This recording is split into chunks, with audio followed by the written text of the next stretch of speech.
He's jogging.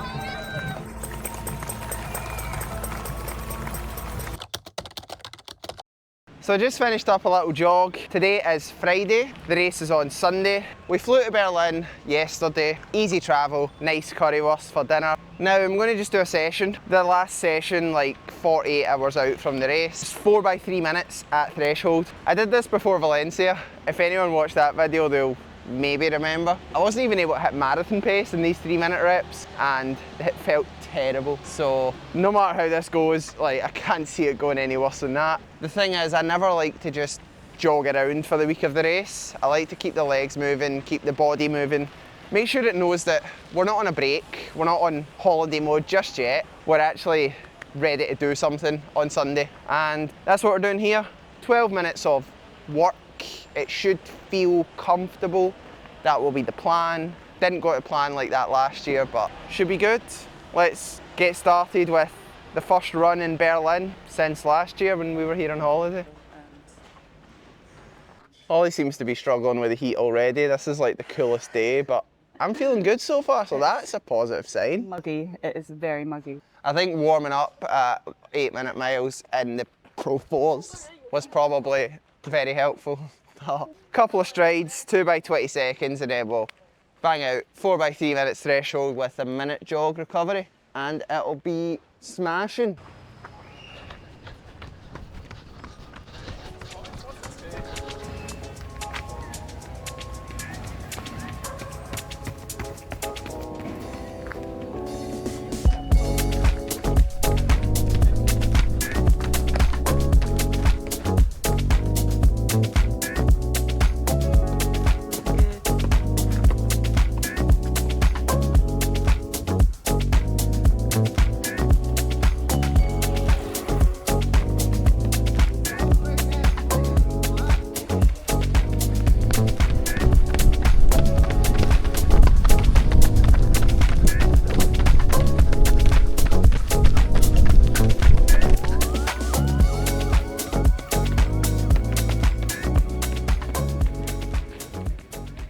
That felt infinitely better than Valencia did. I seen the last rep was 5:01 pace, but the second one was only 5:16, so it wasn't like I was running too fast. My dad started chasing me with the camera on that last rep, so maybe just got a wee bit excited. But felt really good, and that's the hard work done. I am chatting to my coach about race strategy and pacing in 7 minutes time, so I'm going to get a really quick warm down done. And once we've had that chat, I'll be able to actually talk through what the race plan is and what we're sort of targeting and if we're going to adjust in the heat.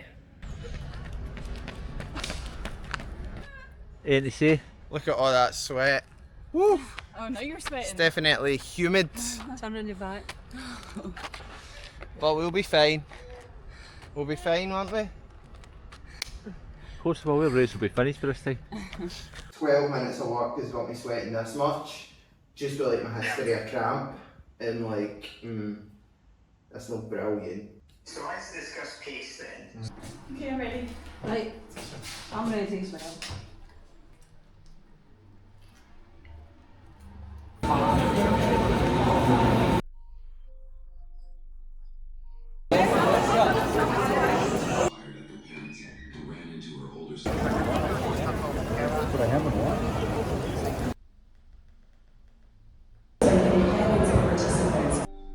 Written by, directed by Francis Ford.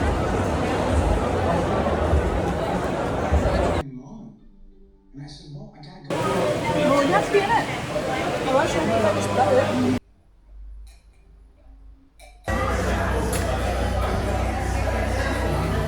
Not the answer. Everybody was super fun.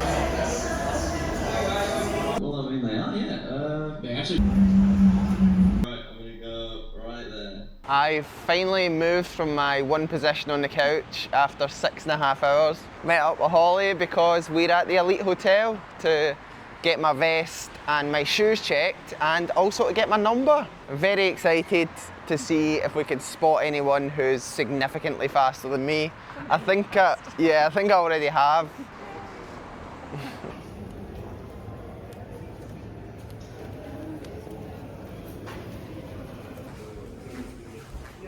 For the entry to the race. Okay. Without that, you will. It's okay. And And this, do you stay in this hotel? No. Number secured. Thompson. There we go. Thompson without a P. Thompson without a P. And number 67. Plus we've got the stickers for the bottles. And we've got some pins in there. Not a lot of freebies. I hear it was the same at the expo. If anyone from Berlin Marathon is watching, we like freebies.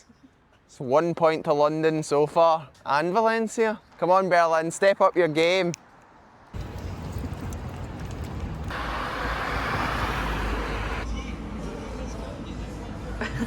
We've just finished up with dinner. Started the carb load a little bit early because Holly was absolutely stuffed after having a Five Guys about 2 hours before we went for dinner. This has been a very relaxing day, and tomorrow morning is very exciting because we've got 2 of the family members racing in a 5k. So going to get out and give them a big cheer, and that'll be a nice little side point to this video. But for now, that's Friday on Berlin Marathon race weekend done. Well, I've made it to the best day of marathon training, the day before the race, where all I have to do is run 2 miles and eat loads of carbs. So I just got out of bed, got the shoes on and out the door, and then I can just lie with my feet up all day, and I don't need to worry about limiting my carbs because I still have a run to do. I actually must say I'm feeling completely unbelievable these past few days. Not quite to the point where it's a concern, because usually always before a race I feel absolutely terrible. Like heavy legs. Just in those last few days I'm talking about, like the last 2 or 3 days. But since we arrived here, I feel great. Like I'm bouncing along. I think that honestly this block has just been so up and down. Sessions I've had to stop, the whole weight gain thing last week. I had a little bit of a sickness scare like 3 or 4 weeks ago. So honestly, I just think I'm happy to be here in my favourite city in the world, ready to smash a marathon, in the shape of my life, beyond all the odds, considering how this training block started and how it was going in the middle. I just want to go out there and have a really good run, have fun, and not put any pressure on the time. There's the start line. 1.05 miles from our apartment.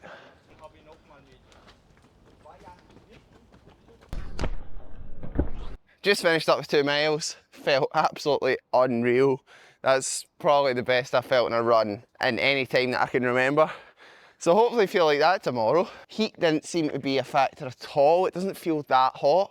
And this is kind of similar to what it's meant to be tomorrow morning. The only negative is the kebab shop that's right next to our flat that said it was 24 hours. It's not 24 hours. So I know for a fact I'm going to come back from the pub on Sunday night looking for a kebab and it's going to be closed. Feel that nice skinny face. So glad no one's getting in the lift there. Just back from the run and going to start the carb load with a nice tin of rice pudding. I am always a porridge in the morning kind of guy, but before races it's always rice pudding. I just find that it sits a lot better in the stomach. You know exactly how much is in it. And it kind of switches me into that race mode as well, because I never eat rice pudding in normal life unless I'm actually practicing for the race in like a big session. So I know, my body knows hopefully, once we start on the rice pudding, it's just about go time. I'll add a little bit of honey as well, and I'll put everything in my MyFitnessPal app and I'll tell you exactly how much carbs it is. The goal for this carb loading is 10 grams of carbs per kilo of body weight. So now that I've returned to my normal weight, I'm like 63, 64 kilos. So I'll aim for 630 to 640 grams of carbs. I don't struggle to eat. It's actually my favourite part of marathon running. But I'll keep talking you through that as the day goes on. Still get the underground if you want. What? You can still get the underground if you want. Lovely. Really, Holly? Sandra Platts. Right. I mean, we do bottles. Okay. For me. Nobody's mentioned it. My dad's racing the 5k in an hour and a half, and he's just went and put my elite marathon number on. You imagine him turning up to the 5k start with that on? Oh well, I wouldn't need to do that in the morning now. Charlie wants to know how far after the Brandenburg Gate finish is, so we're watching the stream from 2022. Under the famous arches of the Brandenburg Gate, built in 1791, and from here, 352 metres to go. Less than 10 podiums. Aye. So the second important part to all of this, not just carb loading, is hydration. If any of you watched my last video, you'll know that this is the thing that I find a little bit tricky when it comes to getting enough salt in me to not cramp up, but also not too much salt that I'm not waking up with a huge puffy face. So I'm gonna just go for the Pure Sport electrolytes. They have 1000 milligrams of sodium in them, just finding that balance between what's enough and what's too much.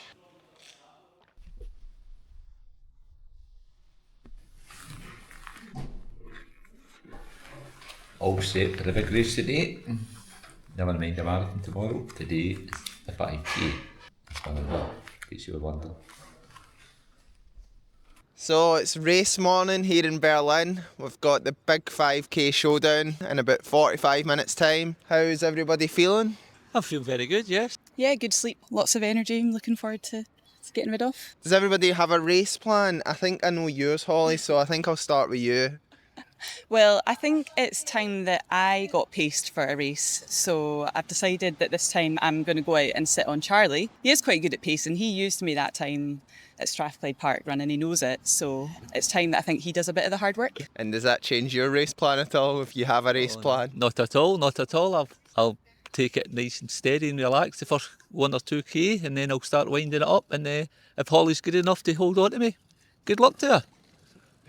And finally, what are the goals? Do we have any time goals or is it just a head-to-head race? I think it'd be nice to break 19 minutes. It seems like perfect conditions. The right temperature, no wind, flat course. I think we should be close to 19 minutes. Holly? When I put the mic next to you, that's when you speak. Well, we did park run for my birthday last weekend and I'll admit I wasn't going out at all-out effort, but I did that in 2030 and Charlie was, 1951. That was quite hilly. It was a hilly course, so I think I can get under 20 minutes. I hadn't really thought as low down as 19, but happy to try and 19 something. And watch this space and we'll see how it goes. I might go and stick the feet up for another half an hour and then go and catch them in the last 350 metres if I can. But good luck to the both of you. It's no favouritism here. May the best man win. Or woman.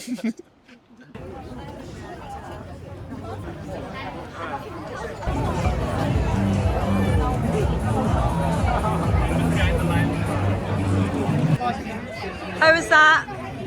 Good. Good. Okay, nice and relaxed, nice and easy.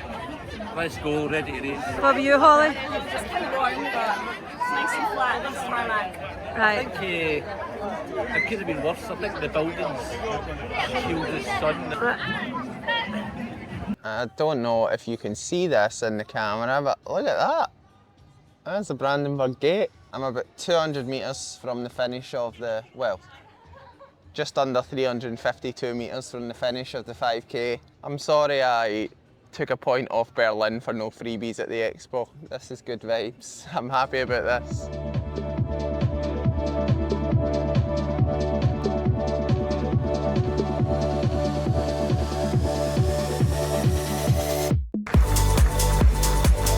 Come on, Charlie.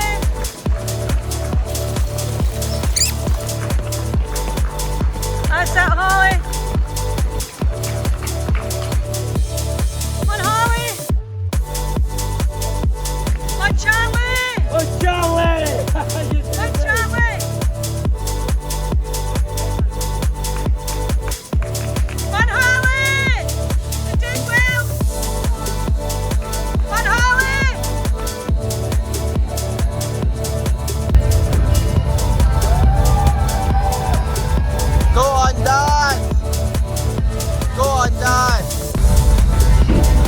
on, Dad, looking good, that's good. Go on, Holly. Go on, Holly. Come on, Holly, keep it going, that's great. Go on, nearly there.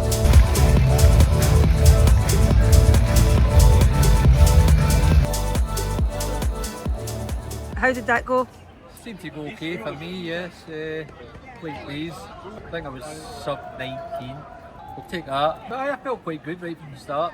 We got hot, but hot for everybody, and I was happy. I wasn't very happy because I felt the heat probably from before we even started, and yeah, just didn't feel great today, but it's okay.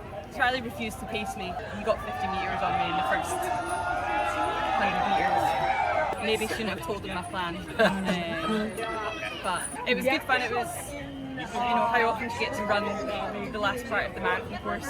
Got to speak to a couple of folk that watch the channel as well, which is cool, and got some free snacks. So Free beer. It's not really beer if it's alcohol free.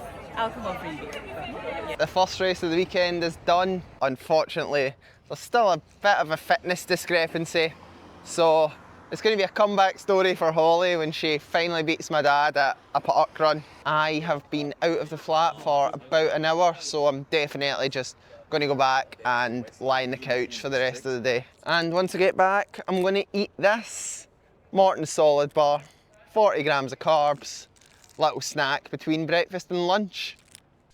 Carbs, fluids, and mindless YouTube.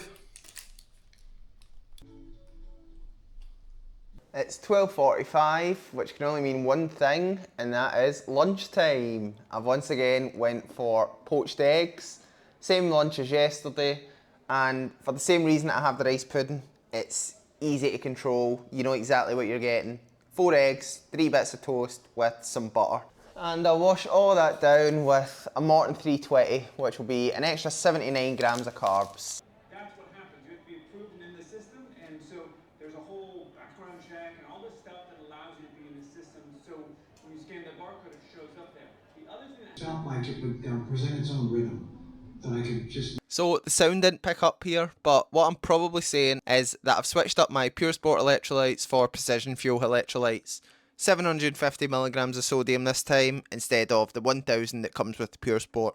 4:10, which can only mean one thing, more carbs. Pre-dinner snack, gonna go for 2 bits of toast, buttered, and then we will sort out bottles because they have to be at the Elite Hotel before 8 PM, but you don't want to cut these things too fine.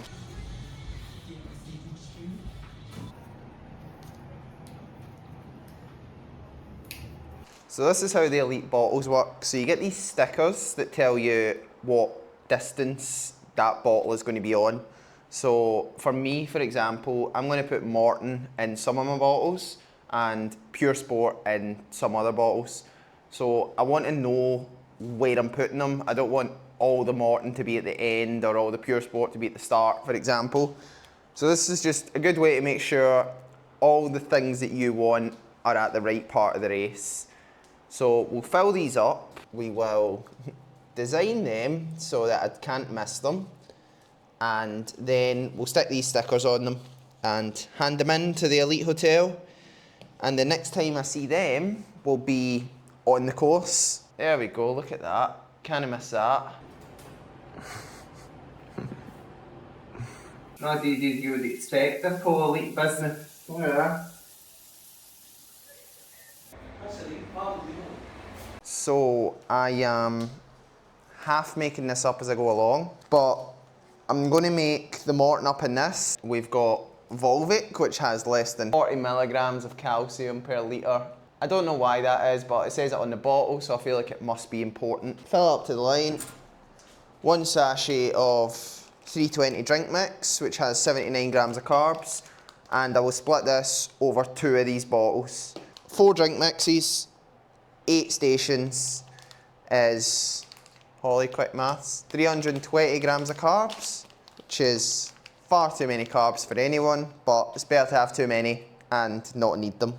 So the one instruction I had from my coach was to get the carbs in early So I'm definitely going to put this in 5 and 10, which means that 15k will definitely be pure sport. And that's kind of as far as I've got in this whole process so far. How many mils are in a bottle, and how much of that do you actually end up drinking, and what do you tend to throw away? So what I've been told in the past is that you should split one of these, which is 500 mils with 80 grams of carbs. You should split that over 3 drink stations. But I've got the Morton, so I'm going to just split them over 2 so that I don't need to drink it all. Because this will be 250 mils each 5k, which I'm just never going to drink. I was only able to have 2 gels in Valencia last year because I drank so much salt that my stomach was just, it was not going to stay in me if I had any more than 2 gels. So I don't feel like carbs is ever going to be a limiting factor. I carb load so well, and like my last 2k was the fastest, even though I'd only had 40 grams of carbs over the whole marathon. So it's not something I'm thinking too much about. I'm thinking more about the electrolytes and making sure that they're in the bottles. But that's the carbs, and I was going to eyeball that. Should I eyeball that? Do you know there's a measuring jug in the kitchen? I do, I just stick it in the dishwasher.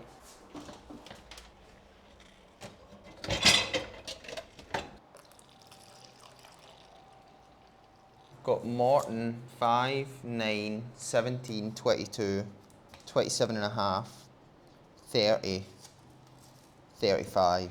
I just feel like 38 and 40 I'm going to need electrolytes. And I can put the gels on all the electrolyte ones. That'll do. It's funny trying to guess how you're going to feel at a certain point. Like, I've got no idea what I'm going to need an hour and 45 minutes into this race, if I'm being completely honest. How many bottles do they normally put per table? It really depends. Somewhere between 4 and 8. Most of them are going to be on the right, which is good because I'm right-handed, and there's going to be someone with a big megaphone telling us that they're about to come up. As much as I'm thinking, oh, I want these bottles to be right, I want to have the right stuff in the right position. I ran my marathon PB without any bottles. This isn't going to be the difference between a great day and a bad day. The difference there is going to be the training and the decisions that I make and have made up till this point. He says as he checks that there's the exact same amount of liquid in every single bottle. Dad, how many gels did you have in your marathon PB? And how many drinks? No gels. A couple of sips of water, I would guess. Not much more than that.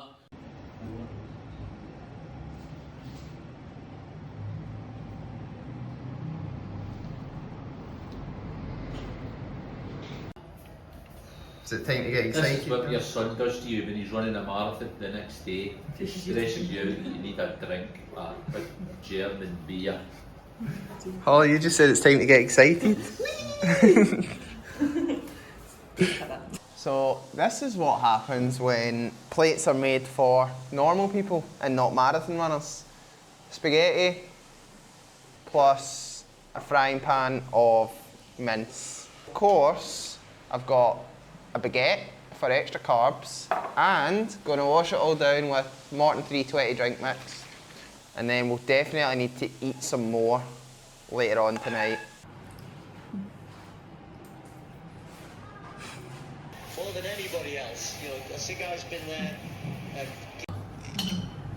Cheers. Always believe in yourself. Just take it steady and relax. That was good. That was motivational, wasn't it? I feel motivated. I'm going to marathon now. Back to serious business. Planning and spectating.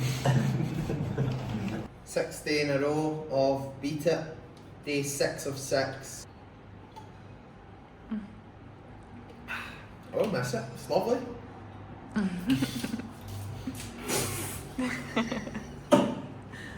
So it's not even 8 PM and we are in the bedroom. I'm just gonna have another Pure Sport with electrolytes. I thought pinning on my back number would be a good opportunity to talk through the race plan. So unfortunately, it is going to be warm. There's really no way around that. So the big swing for a 212 that I was kind of hoping for is not going to happen, at least in the first half. The plan is going to be to go off about 3:13 per K, which is pretty much spot on my PB pace. And the lead women's group are going through in 3:14 per K, which is like 2:16 pace. So I'm thinking that my plan at this point is going to be to just start off with them and get a feel for how they're going. I've kind of done this enough times to know that pace groups generally go a little quick, if anything. So I'm not going to just try and do it alone or try and do it with a group of 2 or 3 other guys. We are really being cautious here.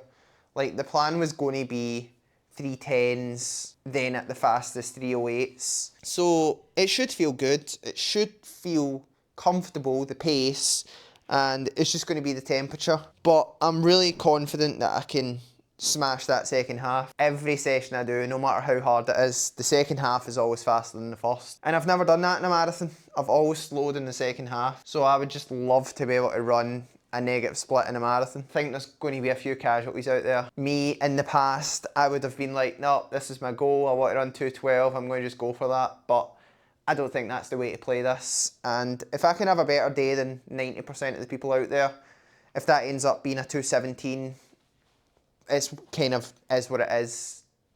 The conditions haven't played ball, and that's all right. I said in the last video that I put all my trust in my coach, and that comes down to training, that comes down to race plan. But for now, the number is on. I'm going to actually try it on because I don't know if I can trust my dad's pinning. Look at that, 14 pounds lighter than I was. Probably not actually, I just did that massive plate of spaghetti. I think after 45 years in this sport, he would pin a number on well, but does that look good? There's not much else we can do now. For anyone wondering, this is the YouTube that we watch. Ryan Trahan's 50 states in 50 days. Final lot of carbs for the day. Tin of rice pudding with some honey and a beta fuel gel. Take a look at this map. Conventional wisdom would say you go straight to Georgia, right?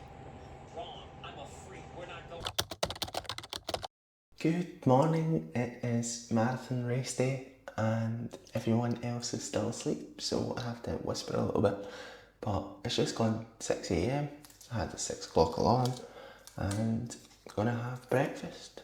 Rice pudding with some honey, and I'll also get to have my first coffee in 3 days.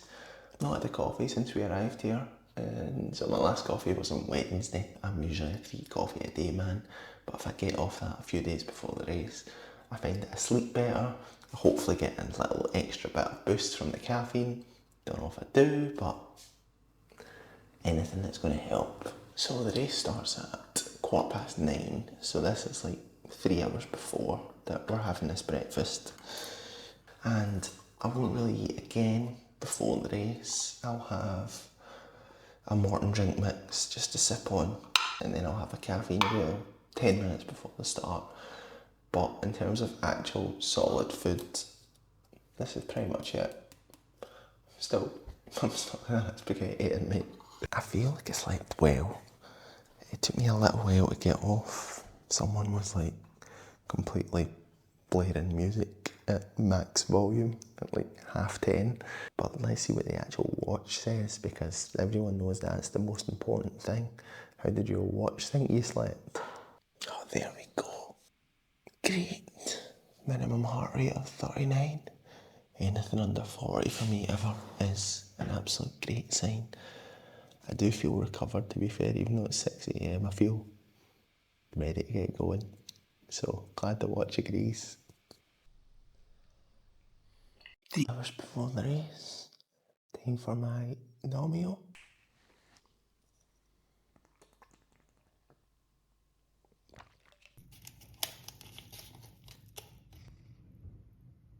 Watching a video about the moon landing. Everybody's awake, and you know it's 2 hours before because it's bicarb time.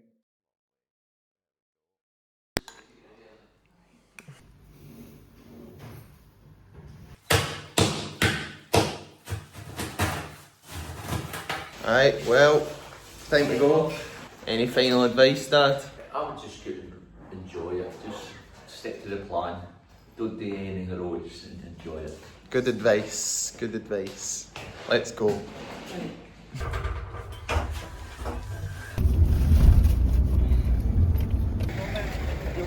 It's a nice race.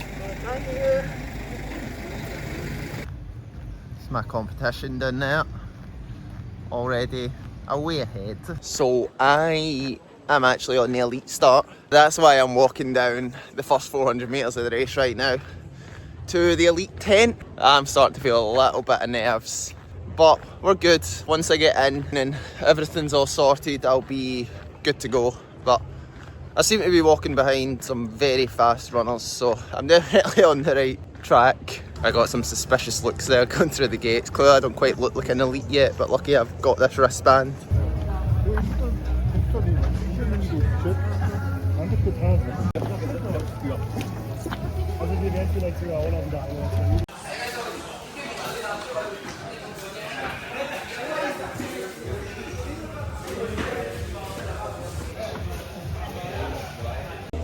One hour before the start, ice vest that my mum made. Does this look ridiculous? I don't care. Keeping the core body temperature down. Warm up time. I'm definitely shivering with this ice vest and this cooling towel on, but that'll be a good thing once we get going.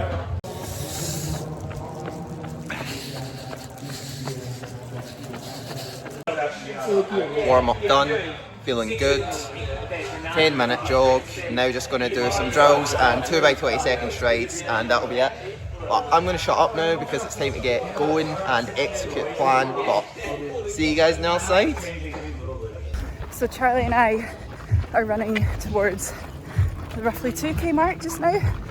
It's not quite 10 past 9 yet, so we've got a little bit of time. It's starting to cast over as well, which is good. But yeah, there's a good buzz. Sweating from a 2k warm up. He's on the way, so should probably see him here in just over 6 minutes. Let's do a voiceover because, oh boy, was this race eventful. So the gun goes and I immediately lock into the right pace. I went through the first K in 3:12 and I genuinely think this is the quickest that time has ever passed in my whole life. I could hardly believe we'd actually ran a K. This is not how I'm going to feel in 90 minutes time though. Trust me. The women ran on the other side of the road, but I was able to get a good view of them. So when we came together at 2k, I was exactly where I wanted to be, just in the group. Remember when I said they planned to run 3:14s and would likely run quicker? Well, that's not what happened at all. We went through 5k in 16:17, which is 3:16 per k. The group is big, so I'm staying on the outside just to make sure I don't get clipped. But we go through 10k in 32:37, which means we've slowed to 3:17 per k pace. We're at Alexanderplatz now, walking to roughly the 11k mark, using maps and phone.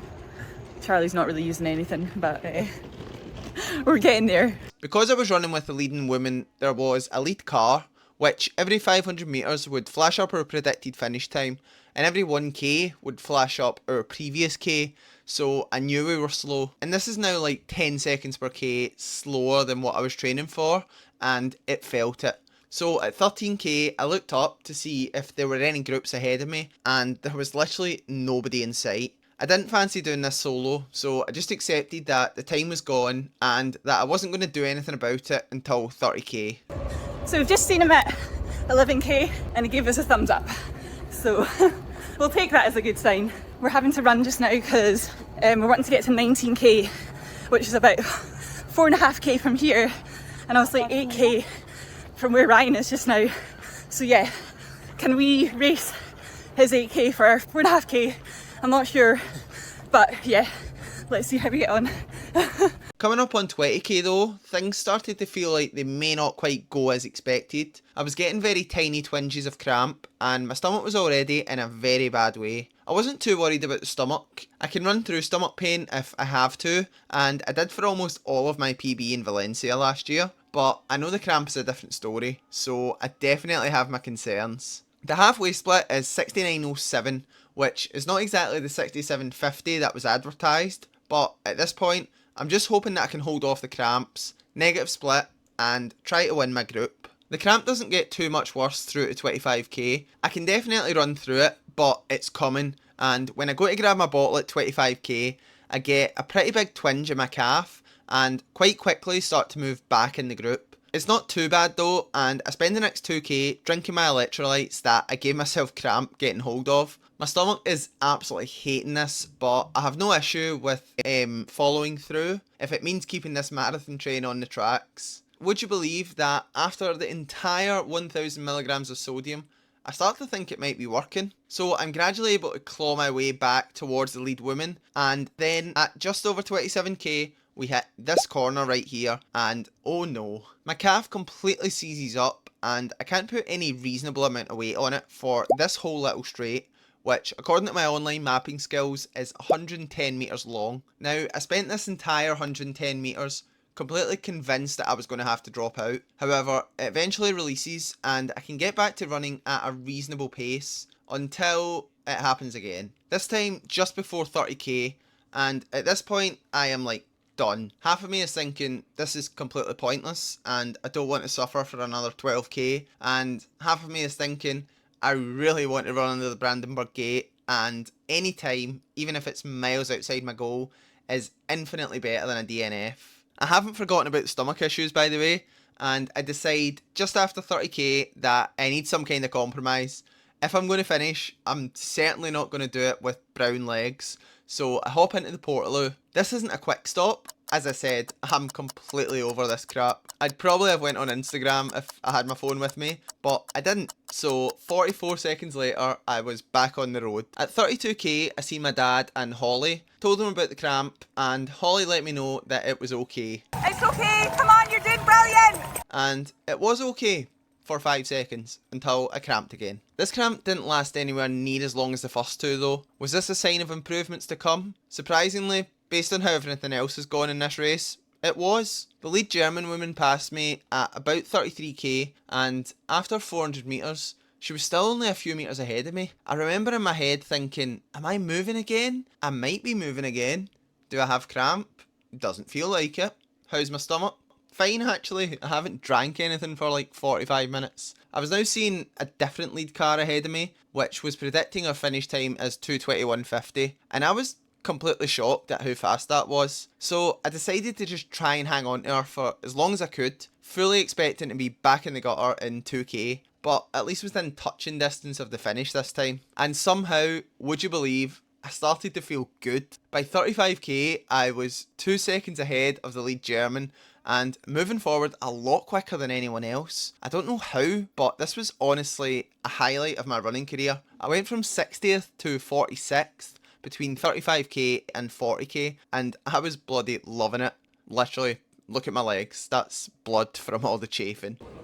So we're going through a bit of a mix of emotions just now, because when we saw him at 32k he looked awful and he said the cramp was pretty bad, and I would have been surprised if he'd managed to keep going for that. But then the tracker has just come up for his 40k time.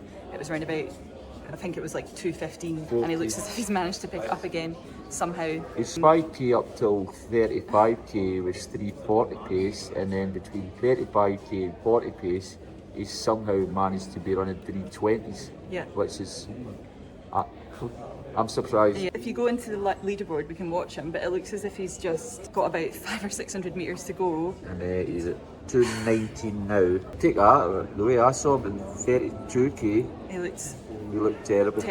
Terrible. So, it is really hot. It's really hot. It's hot. We've not managed to navigate the last part of the undergrounds very well. Done bad. So we've kind of got stuck down here. I managed to call Lewis, Ryan's coach, who said if we could get him off the course, just tell him to stop to do damage control because he looked so terrible. But that was at 32k, and the boy is stubborn, let's just say. He's like Dad, stubborn. He's got like 300 metres to go. I know he'll be sprinting, giving it everything, absolutely destroying his legs so that he won't be able to walk for days, but yeah. I just kept getting quicker and turned the last corner to see there was one female within touching distance, which means she was 35 seconds ahead of me at 40k. I was just like flying at this point. I convinced myself that I had to beat her and sprinted all the way to the line, gapping her by 7 seconds. When I say I have never in my life felt such strong highs and lows in the same day, I mean it, and I can be very proud of this one. There's ours. There's our train. Let's walk. Okay, it stopped at 42.19, classic. Charlie, initial thoughts? 2:21:22, we think. Very happy with that, considering it says when we saw him at 32k, that's the worst I had ever seen him. And Holly's just been off the phone to him and he says he was actually worse than that earlier on, so take my hat off to him to get a 2:21 out of that. Unbelievable. A wee bit slower than what we thought he would run it in the first place, but taking everything into consideration, very good, absolutely excellent. We take that. Yeah. Well, just finished up. That was a tough day out there.